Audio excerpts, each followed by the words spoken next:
நமக்கு ஒரு எப்போதுமே ஒரு கனவுகள் இருக்கும். எப்படின்னா, ஒரு சிபிஐலயோ, ஒரு இன்கம் டாக்ஸ் ஆஃபீஸர்லயோ, இல்ல அப்படின்னா என்ஐஏ, நேஷனல் இன்வெஸ்டிகேஷன் ஏஜென்சி அதுலயோ, இல்ல ரிசர்ச் அனலைசிங் விங் இந்த டிபார்ட்மெண்ட்லயோ, இந்த மாதிரி ஒரு இன்டெலிஜென்ஸான ஒரு டிபார்ட்மெண்ட், இன்வெஸ்டிகேஷன் பண்ணக்கூடிய ஒரு டிபார்ட்மெண்ட், இந்த மாதிரி டிபார்ட்மெண்ட்ல எப்படி வேலைக்கு சேரலாம், அதுக்கு என்ன எலிஜிபிலிட்டி, இதுக்கு என்ன ஏஜ் லிமிட், இதுக்கு எந்த மாதிரி கிரிட்டேரியா கேட்குறாங்க அப்படின்னு சொல்லிட்டு பல பேருக்கு தெரியாம இருக்கும். இன்னைக்கு நம்ம பார்க்க போறது வந்து என்ஐஏ, நேஷனல் இன்வெஸ்டிகேஷன் ஏஜென்சி. இந்த டிபார்ட்மெண்ட்ல நம்ம சேர்றதுக்கு என்ன தகுதி நமக்கு வேணும், என்ன படிச்சிருக்கணும், அதுக்கு எந்த மாதிரி எக்ஸாம்ஸ் எல்லாம் கிளியர் பண்ணணும் அப்படிங்கிறத பற்றி ஃபுல்லாக பார்க்க போகிறோம். வீடியோ ஸ்கிப் பண்ணால் முழுசாக பாருங்க. நம்ம சேனலுக்கு நீங்கள் ஃபஸ்ட் டைம் அப்படின்னா ஒரு சப்ஸ்கிரைப் பண்ணி வச்சுக்கோங்க. கூடவே பெல் கனெக்ட் பண்ணி ஆளுங்கிற செட் பண்ணி வச்சுக்கோங்க. அப்போ தான் நான் போகிற ஒரு சூப்பரான இன்ஃபர்மேஷனான ஒரு வீடியோ உங்களுக்கு நோட்டிஃபிகேஷன் வரும். நீங்கள் என்ன வேலைக்கு சேரணும் அப்படின்னா இந்த வீடியோ உங்களுக்கு ரொம்ப ரொம்ப யூஸ்ஃபுல்லாக இருக்கும். வாங்க வீடியோக்குள்ள போகலாம். ஃபர்ஸ்ட் ஆல் பார்த்தீங்க அப்படின்னா நமக்கு ஒரு ஆசைகள் இருக்கும். யூனிஃபார்ம் சர்வீஸை தாண்டி அதாவது போலீஸோ, ஆர்மியோ, பாராமிலிட்டரி ஃபோர்ஸோ, ஏதாவது யூனிஃபார்ம் சர்வீஸ், தமிழ்நாடு போலீஸோ, இதெல்லாம் தாண்டி ஒரு இன்டெலிஜென்ஸான ஒரு டிபார்ட்மெண்ட்டில் சர்வீஸ் பண்ணணும், வேலை செய்யணும், இன்டெலிஜென்ஸில் வேலை செய்யணும், இன்வெஸ்டிகேஷன் ஆஃபீஸர் ஆகணும் அப்படிங்கிற ஒரு கனவுகள் இருக்கும்.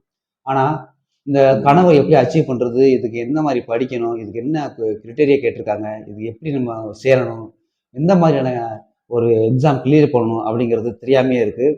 அதனால தான் பார்த்தீங்க அப்படின்னா என்ஐஏலையும் சரி, ரிசர்ச் அனலைசிங் இந்த மாதிரி சைலண்டான இருக்கிற டிபார்ட்மெண்ட்ல இந்த தமிழ்நாடு சேர்ந்தவர்கள் ரொம்ப கம்மியாக இருக்க காரணங்கள் இதுதான். தமிழ்நாடு இளைஞர்களுக்கு பாதி பேர்த்துக்குமே எஸ்எஸ்சி ஜேடி அப்படிங்கிறது சிஆர்பிஎஃப்லேருந்து அசாம் ரைஃபிளுக்கு ஒரு டிபார்ட்மெண்ட் இருக்குது, பாராமிலிட்டரி ஃபோர்ஸில், அதாவது துணை ராணுவத்தில் இருக்குங்கிறது பாதி பேர்த்துக்கு இன்னும் தெரியல. இந்த மாதிரி சைலண்டான வேகன்சிஸ், சைலண்டான ஒரு டிபார்ட்மெண்ட்லாம் இருக்குது, இன்வெஸ்டிகேஷன் பண்ணக்கூடிய இன்டெலிஜென்ஸான ஒரு டிபார்ட்மெண்ட்லாம் இருக்குது அப்படிங்கிறது பாதி தெரியல. இந்த வீடியோ முழுசாக பாருங்கள், கண்டிப்பாக உங்களுக்கு யூஸ்ஃபுல்லாக இருக்கும். நீங்கள் வேலைக்கு சேரணும்னா என்ன மாதிரியான தகுதிகள் இருக்கணும் அப்படிங்கிறத ஃபுல்லாக சொல்லியிருக்கேன். அதாவது ஃபர்ஸ்ட் ஆஃப் ஆல் இந்த பார்த்தீங்கன்னா அப்படின்னா என்ஐஏ, நேஷனல் இன்வெஸ்டிகேஷன் ஏஜென்சி, இந்த டிபார்ட்மெண்ட் வந்து ஹோம் மினிஸ்டர் கண்ட்ரில் வேலை செய்கிற சைலண்ட் டிபார்ட்மெண்ட். பல மூவியில் பார்த்துருப்போம், படங்கள்லாம் பார்த்துருப்போம். என்ஐ டிபார்ட்மெண்ட்டு சர்ச் பண்ணுறாங்க, ரைடு பண்ணுறாங்க அப்படின்னு சொல்லி பல பார்த்துருப்போம். இந்த டிபார்ட்மெண்ட் வந்து மும்பை தாக்குதலுக்கு அப்புறம் தான் உருவாக்கப்பட்டதுன்னு சொல்கிறாங்க. ஏன் அப்படின்னா உளவுத்துறை, இந்த என்ஐஏங்கிறது ஒரு விதமான உளவுத்துறை. இந்த உளவுத்துறை வந்து ஏன் இந்தியாவுக்கு முக்கியம் அப்படின்னா, இதே நாடாக இருந்தாலும் சரி, இல்லை பெரிய இன்டர்நேஷனல் வேற நாடுகள்லேருந்து வர அச்சுறுத்தலும் சரி, இந்தியாவுக்குள்ளே நடக்கிற அச்சுறுத்தலும் சரி, இதை முறியடிக்கிறது தான் என்ஐஏ இந்த டிபார்ட்மெண்டோட வேலை.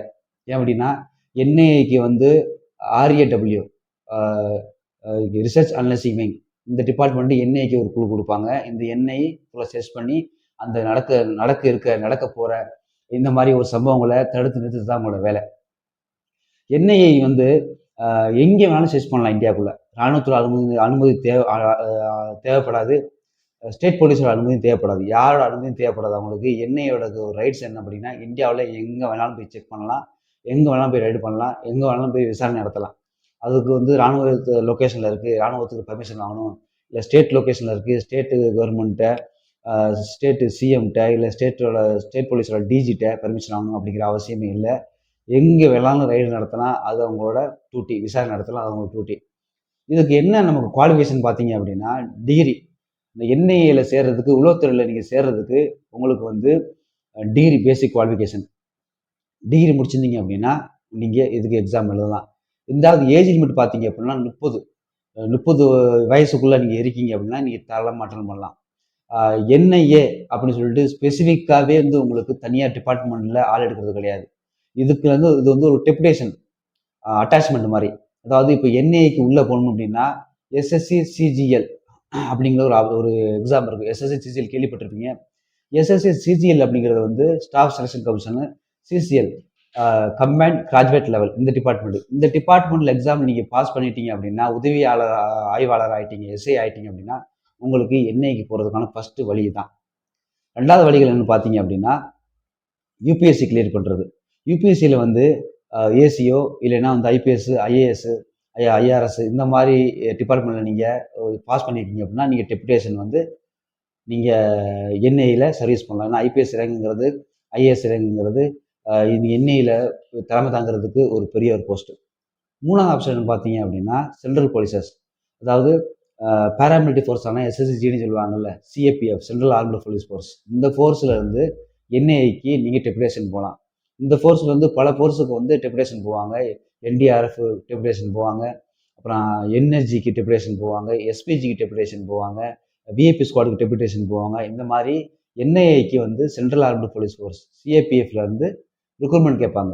இத்தனை கான்ஸ்டபிள் வேணும், இத்தனை எஸ்ஐ வேணும், இத்தனை இன்ஸ்பெக்டர் வேணும், இத்தனை ஆஃபீஸர்ஸ் வேணும் அப்படின்னு சொல்லி எல்லா பட்டாலியனுக்கும் சிக்னல் அனுப்புவாங்க. யார் விருப்பப்படுறீங்களோ அவங்க தாராளமாக போய் ஜாயின் பண்ணிக்கலாம். டெபுடேஷன் 5 வருஷம் இல்லை 7 வருஷம் சர்வீஸ் பண்ணலாம். ஆனால் சிஜிஎல்ல நீங்கள் எக்ஸாம் கிளியர் பண்ணீங்க அப்படின்னா டேரெக்டாக நீங்கள் இன்ஸ்பெக்டர் இல்லைன்னா எஸ்ஐ ஆகிட்டீங்க அப்படின்னா நீங்கள் டேரெக்டாக என்ஏக்கு உள்ளே போய்க்கலாம், சர்வீஸ் பண்ணலாம். இந்த வழி தான் 3 வழி தான் இருக்குது இது அப்ளை பண்ணி நீங்கள் ஜாயின் பண்ணுறதுக்கு. இதுக்கு மேக்ஸிமம் 30 வயசு டிகிரி கம்பல்சரி முடிச்சிருக்கணும். ரெண்டாவது ஒன்று பார்த்தீங்க அப்படின்னா ஹைட்டுன்னு பார்த்தீங்கன்னா 170 ஹைட் இருக்கணும். பெண்களுக்கு வந்து 157 ஹைட் இருக்கணும். சேலரி பேக்கேஜ் அப்படிங்கிறது பேசிக்கான சேலரி பேக்கேஜுங்கிறது 47,000 85,000 வரைக்கும். இது வந்து பேசிக் பே. இது போக டிஏ, ஹெச்ஆர்ஐ, டிபிடி, எக்ஸ்ட்ரா அலவன்ஸ் இந்த மாதிரி பல அலவன்ஸ்கள் கிடைக்கும். அதெல்லாம் சேர்த்து கூட தான் வரும். என்னன்னு பார்த்தீங்க அப்படின்னா இதில் வந்து என்ஐஏல வந்து 3 பிரிவுகள் இருக்குது. ஃபர்ஸ்ட்னு பார்த்தீங்க அப்படின்னா விசாரணை பிரிவு, 2வது கொள்கை ஆராய்ச்சி மற்றும் ஒருங்கிணைப்பு பிரிவு, 3வது நிர்வாக பிரிவு. இந்த மாதிரி 3 பிரிவில் இருக்குது. நீங்கள் உங்களோட குவாலிஃபிகேஷன் தவிர்த்து உங்களோட திறமைகளை தவிர்த்து நீங்கள் வந்து இதில் ஜாயின் பண்ணிக்கலாம். 2வது பார்த்தீங்க அப்படின்னா என்ஐஏ வந்து சைலண்டாக விசாரணை நடக்கக்கூடிய சைலண்டாக இருக்கக்கூடிய டிபார்ட்மெண்ட்டு. இது நீங்கள் வந்து பர்சனலாக வந்து நீங்கள் என்ஐஏல சர்வீஸ் பண்ணுறேன்னு வெளியே சொல்லவும் கூடாது, நீங்கள் காமிச்சிக்கவும் கூடாது. அது உங்கள் ஃபேமிலியாக இருந்தாலும் சரி, யாரும் சரி. இது வந்து உங்கள் ஃபேமிலிக்கு பிரச்சனை வர்றதுக்கான வாய்ப்புகள் இருக்குது. அப்படிங்கிறதுனால தான் நீங்கள் என்ஐஏல சர்வீஸ் பண்ணுறதுங்கிறத நீங்கள் முதல்ல யாருக்குமே இன்ஃபார்ம் பண்ணக்கூடாது, சைலண்டாக தான் இருக்கணும் அப்படின்னு சொல்லியிருக்காங்க. என்ஐஏ நீங்கள் ட்ரை பண்ணுறீங்க அப்படின்னா கண்டிப்பாக இந்த மாதிரி ஆப்ஷனை யூஸ் பண்ணிக்கிங்க. இந்த மாதம் செப்டம்பர் 8ஆம் தேதி வரைக்கும் அப்ளிகேஷன்ஸ் ஓப்பனில் இருக்குது. என்ஐஏல ஜாயின் பண்ணுறதுக்கு ஆல்ரெடி ஓப்பன் ஆகிருக்கு. 20ஆம் தேதியிலேருந்து ஓப்பன் ஆகிருக்கு. ஆகஸ்ட் 20 டு செப்டம்பர் 8 வரைக்கும் ஓப்பனில் இருக்குது. நீங்கள் ஆல்ரெடி சர்வீஸ் பண்ணுறீங்க, இல்லை கான்ஸ்டபுளாக இருக்கீங்க, இல்லை எஸ்ஐயாக இருக்கீங்க, இல்லை உங்கள் ஃப்ரெண்ட்ஸ் எஸ்ஐயாக இருக்காங்க, கான்ஸ்டபுளாக இருக்காங்க, இல்லை சிஏபிஎஃப்ல சர்வீஸ் பண்ணுறாங்க, அந்த மாதிரி இருந்தது அப்படின்னா கண்டிப்பாக என்ஐஏல ஒரு அப்ளிகேஷன்ஸ் போடுங்க. உங்களுக்கு தகுதி இருக்காங்க செக் பண்ணிவிட்டு உங்களை எடுத்துக்குவாங்க. இதுக்கு வந்து மெடிக்கல் டெஸ்ட்டு கம்பல்சரி பண்ணுவாங்க. நீங்கள் எந்த டிபார்ட்மெண்ட்லேருந்து நீங்கள் உள்ளே போனாலும் சரி மெடிக்கல் டெஸ்ட்டு கம்பல்சரி பண்ணுவாங்க. நீங்கள் என்ஐஏல சர்வீஸ் பண்ணுறதுக்கு ஒரு உளவுத்துறை அதிகாரி ஆகிறதுக்கு இதுதான் ப்ரொசீஜர். இந்த 3 வழியில் தான் நீங்கள் வேலைக்கு சேர்ந்து ஆகணும். எல்லாருக்குமே ஒரு கனவுல இருக்கும், போலீஸ் ஆகணும், ஆர்மி ஆகணும், துணை ராணுவம் ஆகணும், எஸ்ஐ ஆகணும், இன்ஸ்பெக்டர் ஆகணும், டிஎஸ்பி ஆகணும், ஐபிஎஸ் ஆகணும். இதெல்லாம் தாண்டி நமக்கு இந்த ஒரு என்ஐ, ஆர்ஏடபிள்யூ, ஐபி, இடி இந்த மாதிரிலாம் எப்படி நமக்கு வந்து எனக்கு இந்த டவுட் ரொம்ப நாள் வந்து எப்படி இதெல்லாம் போய் சேர்றாங்க, இதுக்கு எந்த மாதிரி வழிமுறைகள் இருக்குது, இதுக்கு நம்ம என்ன எக்ஸாம் கிளியர் பண்ணணும், இதுக்கு என்ன குவாலிஃபிகேஷன் வேணும்னு சொல்லி பல நாள் நான் யோசிச்சிருக்கேன். ஆனால் இப்போ தான் எனக்கு புரிய ஆரம்பிக்குது. இப்போ நீங்கள் டிகிரி முடிச்சிருக்கீங்க அப்படின்னா கண்டிப்பாக இந்த வாய்ப்பை பயன்படுத்திக்கிங்க. ஏன்னா நீங்கள் எடுத்த உடனே நீங்கள் சிஜிஎல் எழுதிட்டீங்க டேரெக்டாக, நீங்கள் ஆர்மியோ போலீஸோ போகிறதுன்னு அவசியம் இல்லை. டேரெக்டாக சிஜிஎல் எழுதுங்க. அதில் பாஸ் பண்ணாவே டேரெக்டாக எஸ்ஐ இன்ஸ்பெக்டர் ஆகிடலாம். இதுதான் ஃபஸ்ட்டு வழி. இதில் வந்து நீங்கள் என்ஐஏக்கு போகலாம். என்ஐஏக்கு போகிறதுக்கு முதல்ல பார்த்தீங்க அப்படின்னா நிர்வாக திறமையை வளர்த்துக்குங்க. நிர்வாக திறமையை வளர்த்துக்கிட்டால் மட்டும்தான் நீங்கள் ஒரு டீமை ஹேண்டில் பண்ணுறதுக்கோ அது வேர்ட் ஆஃப் கமாண்ட் பண்ணுறதுக்கோ உங்களுக்கு ரொம்ப ஈஸியாக இருக்கும்.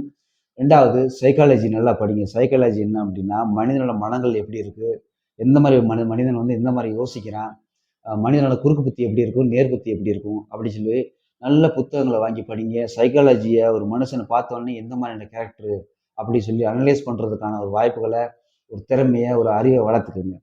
ஒரு புலனாய் துறை நீங்கள் வேலைக்கு சேர போகிறீங்க அப்படின்னா உங்களோட பார்வை, உங்களோட பேச்சு, உங்களோட ஸ்டைலு, ஆட்டிடியூடு எல்லாமே கொஞ்சம் மற்றவங்களை விட சிவிலில் இருக்கிற பீப்புளை விட நீங்கள் இருக்கிற ஒரு ஸ்டைல்ஸ் கொஞ்சம் வித்தியாசம் காட்டணும். அப்போ தான் உங்களுக்கு அந்த ஆட்டிடியூட் வரும்.